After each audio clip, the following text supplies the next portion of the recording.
All right, so we have to talk about this Alaska meeting. Next week, Trump is sitting down with Vladimir Putin to talk about ending the war in Ukraine. Sounds great on the surface, right? Peace talks, diplomacy. The problem? Ukraine, the country actually being invaded, isn't even guaranteed a seat at the table. And that is absolutely insane to me. So here's the situation. Trump and Putin are meeting in Alaska on August 15th, and Trump is already floating this idea of swapping territories like it's a real estate deal. Give Russia some land, maybe they stop fighting. What Donald Trump said there, they're going to be swapping territories to the betterment of both. Do you think that's true? Does Volodymyr Zelensky think that's true? Obviously not. That's why he made a statement today. And in talking to Ukrainian officials over the last 24 hours, they don't think that. Remember, this is swapping Ukrainian territory for Ukrainian territory, not Russian territory. And that the president so flippantly said, this is what we're going to talk about without the Ukrainians in the room, I just think is undermining his own ability to mediate an end to this horrific war. And I always say I applaud his efforts to be engaged and to try to end this war. But the strategy that he's adopted so far, I don't think advances the objective of ending the war. And contrary, if he walks out of a press conference and says, I've just agreed to give away this and that piece of Ukraine to Putin, that will set back the peace process, not advance it. And also his lack of adherence to timelines, right? Because that Friday deadline that he set for Russia to agree to a ceasefire or then face new economic sanctions, that came and went. Instead, to your point, Trump has handed Moscow a diplomatic win. He's agreed to meet face to face with Putin. Does a one-on-one, Michael, does a meeting like that put Putin in the driver's seat? Trump has recently shown, yes, frustration with Putin, but why does he not act as forcefully toward him as he does toward almost anyone else? Yeah, countries like India and Brazil, by the way, he's tougher on than with his tariffs.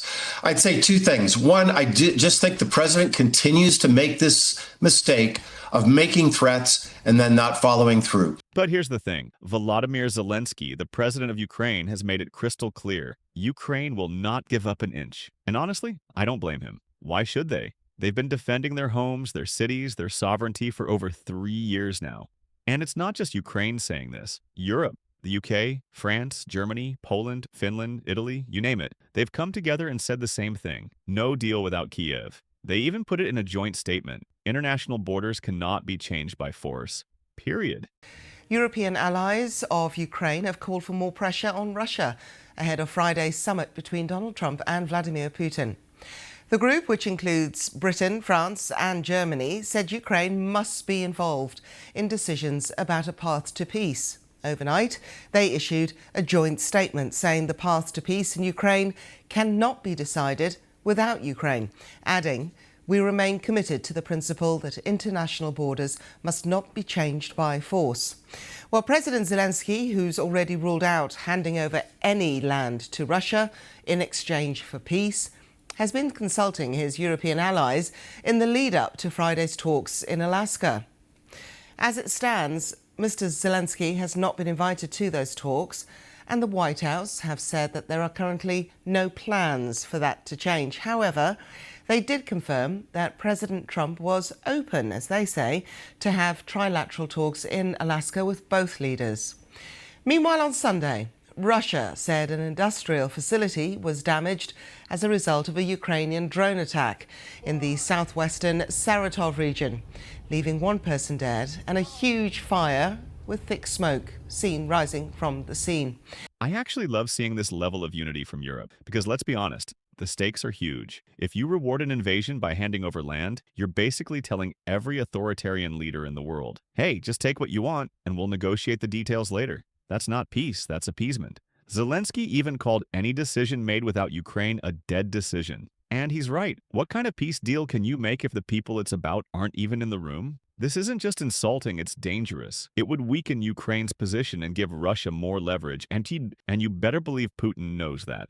This is about way more than just ending a war. It's about protecting the right of a democratic nation to decide its own future. It's about showing that we stand against aggressive war, not just when it's easy, but when it's hard and politically inconvenient. I keep thinking about history here. It's about the Munich Agreement in 1938, when European powers basically gave Hitler part of Czechoslovakia to keep the peace. We all know how that ended. We cannot make that mistake again. So here's where I stand. Peace is the goal, but not peace that's bought by selling out Ukraine's sovereignty. Not peace that tells authoritarian regimes they can get what they want if they just hold out long enough. Nothing about Ukraine without Ukraine. It's not just a slogan. It's the only way this ends in a way that's actually fair, actually lasting, and actually moral.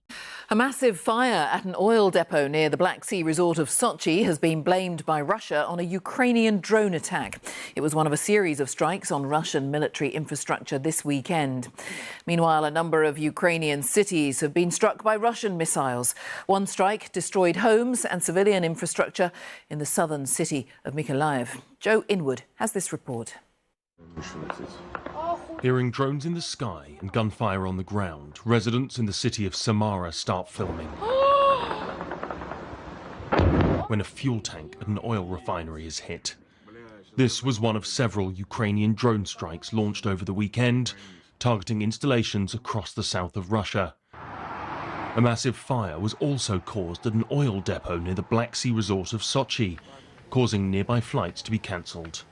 I want to express my gratitude for our special long-range operations on Russian territory.